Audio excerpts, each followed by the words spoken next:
Hello everyone, my name is Brianna Flores and the title of my presentation is Changing Poverty in Today's World. Consumer Practices of Low-Income Families with Strategies for Improved Financial Management. Today, I am going to be discussing the impacts of poverty in today's consumer world, the consumer practices of low-income families, and what programs can help these families as well as strategies and rules for improved financial management. There are so many challenges that poor families face today, and all these challenges are only becoming harder and harder. Although, through the midst of all these challenges, there are also lots of things coming about to help better these families. From new government programs to local community programs as well, low-income families often more than not get stuck in this vicious cycle, and there are so many factors that contribute to this. But in today's world, there are still so many things we as an entire community can do to help change these circumstances. Poverty has become a huge focus in our generation, and I hope it continues to be. With this presentation, I hope to explain the trials and tribulations families in poverty go through, how this affects the children, and most importantly, what can help these families improve their own financial situation in order to better off their families and those to come. So, the first thing we're going to talk about is what considers a family to be poor, or be low income. Poverty is the greatest global challenge facing the world today, but what actually makes a family poor? Or in other words, what circumstances must families live in to be considered living in poverty or of low income? Low-income families, as those earning less than twice the federal poverty line, are considered in poverty. The Census Bureau official statistics indicate that 12.3% of the population and 17.5% of children live in families that earn less than the official poverty threshold, or about $25,000 for a family of 4.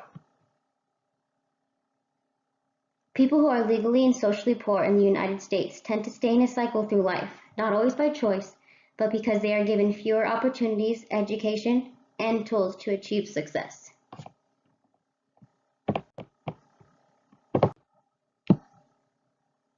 What is it really like to be poor? I find myself thinking of this while doing this presentation, and I read plenty of articles that shared people's own experiences firsthand on what it was like for them to grow up in poverty.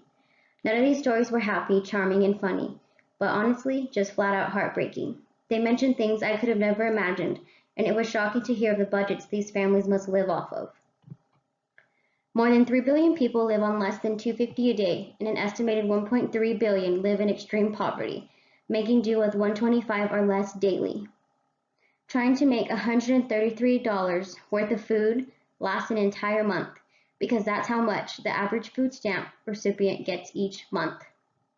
Being poor is not only a state of being, but it's also a feeling, an invisible but oppressive mantle that families face day in and day out.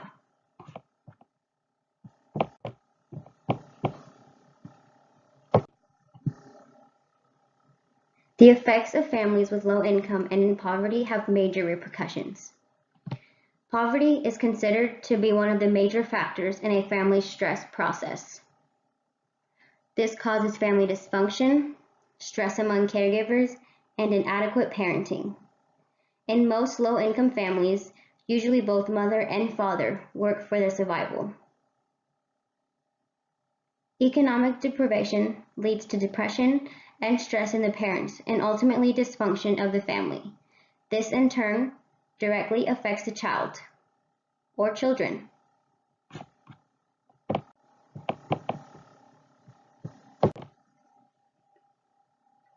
As you know, poverty has huge effects on its family members. All areas it affects are major ones, which is why families with low income experience so many internal family issues. This picture shown allows us to see the areas of impact that poverty has on families. Poverty affects their physical environments, leaving them in unstable, most likely uncleanliness, and dangerous living situations. This leaves their health in bad shape and always at risk. Families' emotional well-being begins to become affected too. They are in a constant battle and at most times feel hopeless, leading to depression. Education rates among families of low income are usually low too. The quality is hardly genuine, and it is rare they receive a quality education. Productivity is hard among these families, as most are out of work or working few hours a week. As a result of all of this, family interactions can go of either two ways. Some families use their struggles to bring them closer together and lean on each other, while others allow it to separate them and cause distant relationships.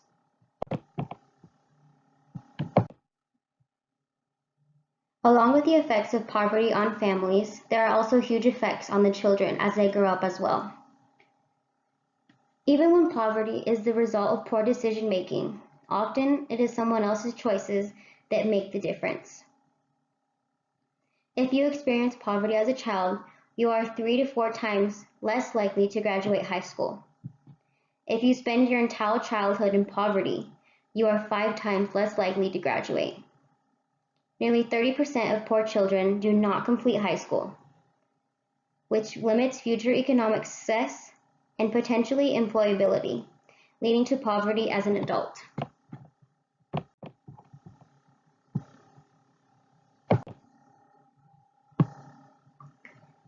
Poverty in children's eyes.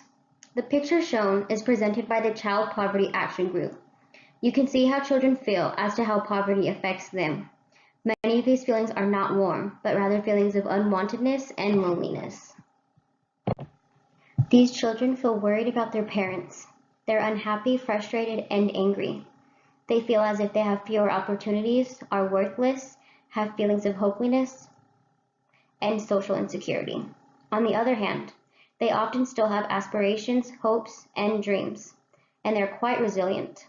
As for school, they experience bullying, they're judged such as by the clothes they wear, and most teachers do not understand. School trips are also hardly ever possible for them. When it comes to living situations, the places are almost always crowded, and they are never secure. There's no place for homework or play. For sports, they feel excluded, constrained, and embarrassed.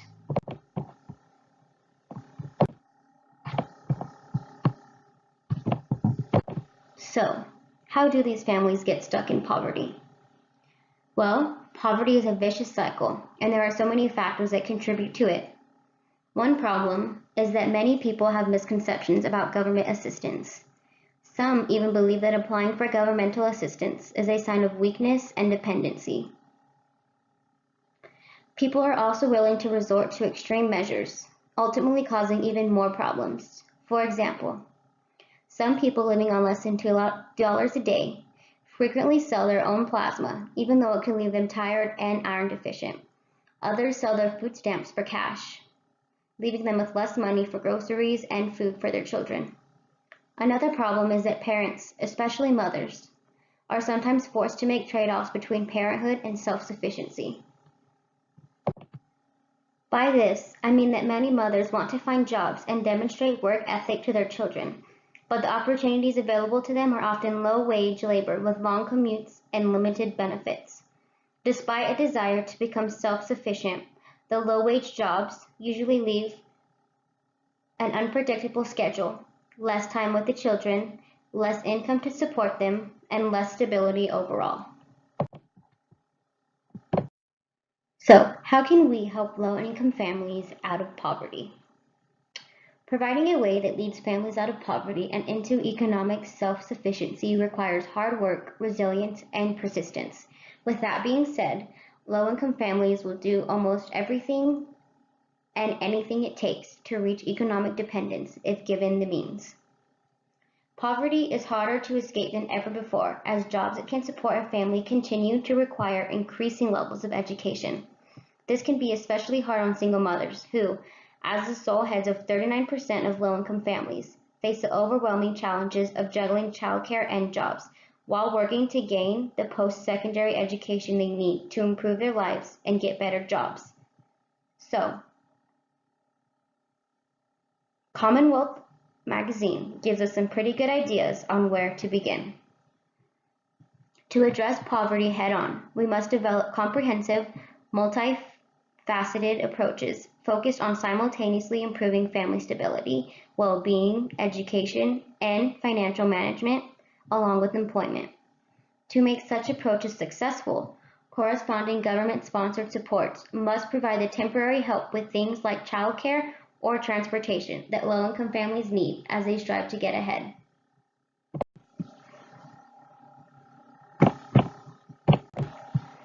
Low-income families are on the rise now more than ever. Economic security is out of reach for a growing number of working families in the United States, according to a new analysis of 2011 data from the U.S. Census Bureau's American Community Survey.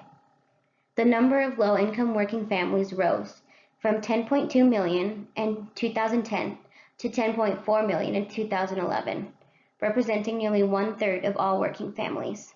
At the same time, the income gap between low-income working families and the nation's wealthiest working families is widening.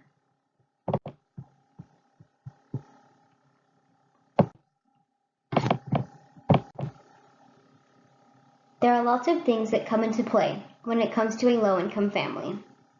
These families may look a little different than a traditional one, and that's because they face different challenges and in turn require some different components than a traditional middle or upper class family would. Important consumer practices that ultimately help shape low-income families include the participation of husbands and wives in financial planning, the decision-making process, the sources of consumers' knowledge, the manipulation of the poor in the marketplace, the unethical and illegal practices engaged in by merchants against poor families is also another important component of consumer practices for low-income families.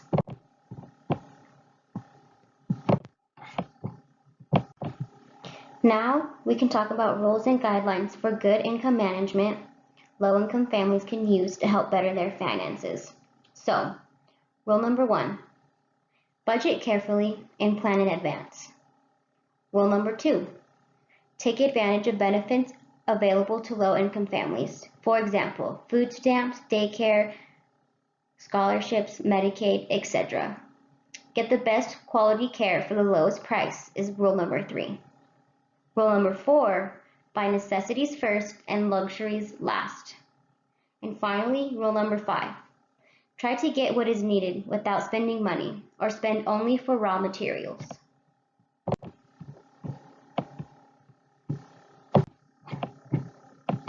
Dealing with low-income families is a little different compared to when you deal with upper or middle-class families. This is because most low-income families score low on the previously mentioned rules in the slide before. This could be due to many reasons, including sociological, physical, economic, and educational reasons. Studies have shown low-income families are less price-conscious, less likely to widen their price range shopping, and less informed about products. Also, the poorer the family, the narrower the shopping scope. By narrowing the shopping scope, this means that the less money a family has, the less options of stores they have to choose to shop at and what items they can buy.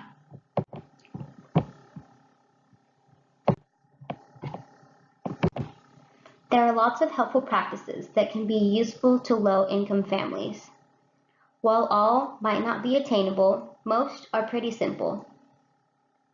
Low-income consumers face the challenges of meeting day-to-day expenses on a limited budget. Some families are even known to shop daily for meals because they live on daily budgets, even some as low as $2 a day. Imagine how hard it is to feed a family with $2. Following off that, luxury of choice and quality brands is not always an option, and value for money should be the main motivator when it comes to making a purchase. Even with that being said, there are still plenty of other things one family can do to help better the financial situation. Making sure you get the best and biggest bang for your buck is very vital and important.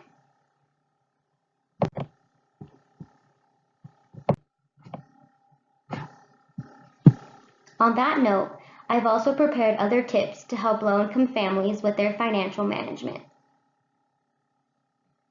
Look for special deals and generics. Retailers can offer 2-for-1 deals on private and generic brands, so keeping an eye out for these deals can help reduce spending costs. Loyalty cards that offer rewards and double coupon savings can really help poorer families, especially in the long run. Generic brands, for the most part, work just as efficiently as the name brand ones. Buying generic products will save families quite some. For example, some stores play games such as Monopoly that earn shoppers points and free things for every purchase they make. As for generic brands, Walmart's Great Value has almost any product you could think of and at very cheap prices, and in my opinion, work just as well as the name brands and sometimes even better.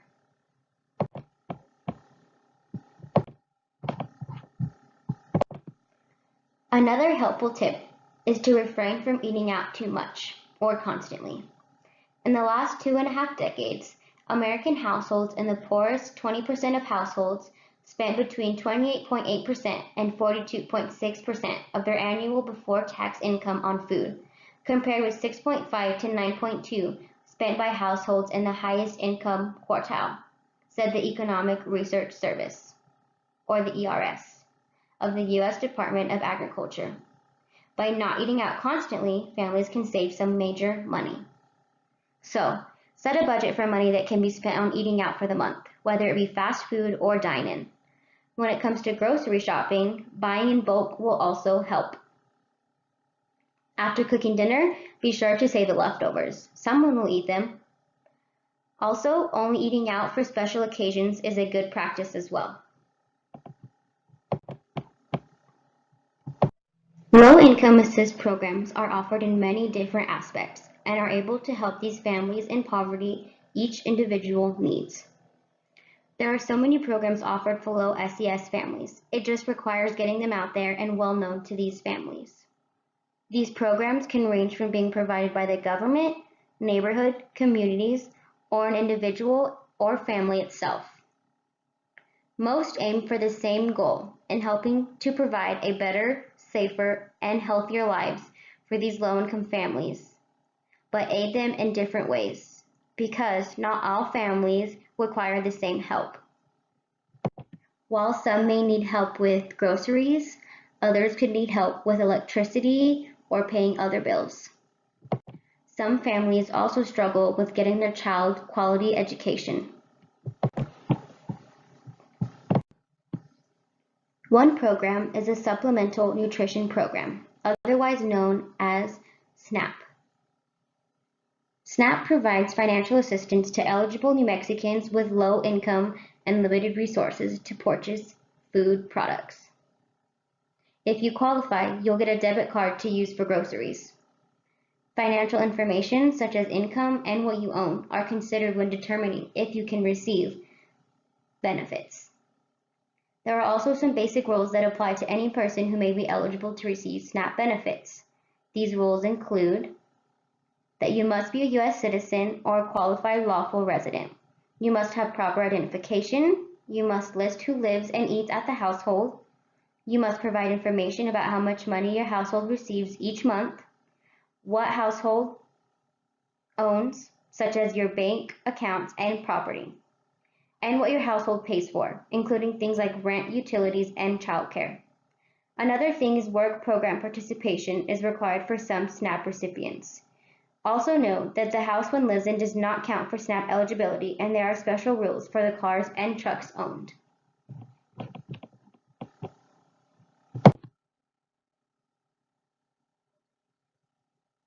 The low-income ACEE program is an energy efficiency program for low-income families. Many households across the country suffer from high energy costs, especially low-income households.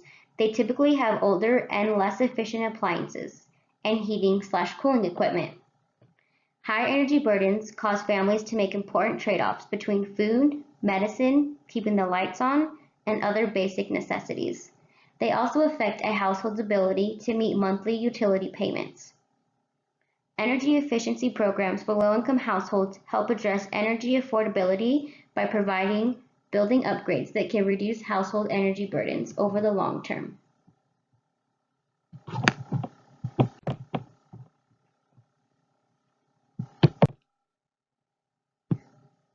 ACEE's work supports research and policy efforts towards improving and expanding energy efficiency services and technology for low-income households.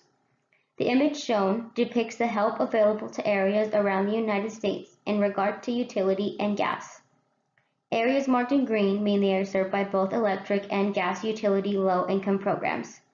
Areas marked in blue mean they are served by only electric utility low-income programs. Areas marked in black mean they are served by neither electric nor gas utility programs. Plenty of bigger cities offer both, and a numerous amount still offer one. Only Birmingham and Nashville offer neither. Also, El Paso, Texas, near us, does offer electric utility programs to their low-income families.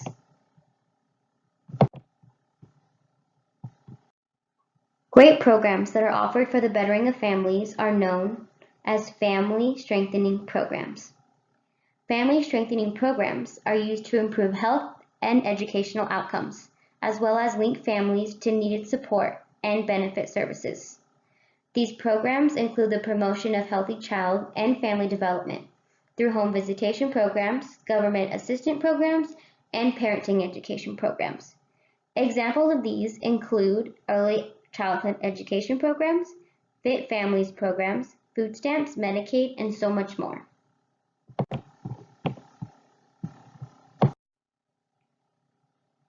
Earnings and asset development programs are also great resources for low-income families to use at their advantage. These programs increase the earnings and assets of low-income families along with employment programs. Such programs use place-based strategies that target employment services to an entire neighborhood, linking low-income parents to good jobs. They do so by promoting banking and savings accounts and promoting low-income car and home ownership. One great example of these programs is the Earned Income Tax Credit, or the EITC. The EITC is a refundable tax credit for low to moderate income working individuals and couples, particularly those with children. The amount of EITC benefit depends on a recipient's income and number of children.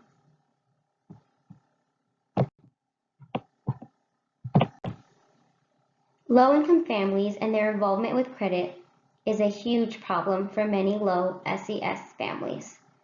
I have seen it firsthand myself. I've watched my lower-income family members drown deeper and deeper into debt, leaving them with no option but to continue the cycle. More than half of low-income families use some form of credit cards. Because they lack steady jobs, many are refused general market credit. They must therefore turn to their neighborhood dealers and peddlers for credit. Due to lack of education, particularly dealing with credit agreements, credit can be life-ruining to those who partake in it. According to studies done by J.P. Morgan and Chase Company, over-indebtedness is rising sharply amongst low-income households, even though unemployment is falling. In 2015, 9% of low-income households in employment were in extreme debt, nearly doubling from 5% in 2014. This recent increase is due to many reasons, such as poor wage growth in real terms, with these still not having recovered to their pre-financial crisis levels, rising levels of underemployment, and the continued casualization of employment, with nearly 1 million people now on zero-hour contracts. Many families are willing to work longer hours to provide more for their loved ones, but it's finding these longer hours that are very hard. Financial services could play a significant role in helping lower-income households to deal with these pressures by providing credit, or conversely by helping households to build up savings and pensions. Financial service markets can also help households to raise capital for investments such as in their education, skills, and housing. Good consumer practice is important for all types of families and people in general. Good consumer practices in low-income families is especially important though. Low-income families face many ecological and economical problems, along with the extra burdens of the social and physical consequences of poor employment and discrimination. By being unable to execute socio-economic success, this leaves families feeling unsuccessful in family role performances. But today, There are so many programs being implemented to help further these families' success. Although it's impossible for one to alleviate all the problems of poverty that low socioeconomic families endure, good consumer practices are still extremely important in helping reduce some of the families' worst problems, and it's exactly why these families need such information.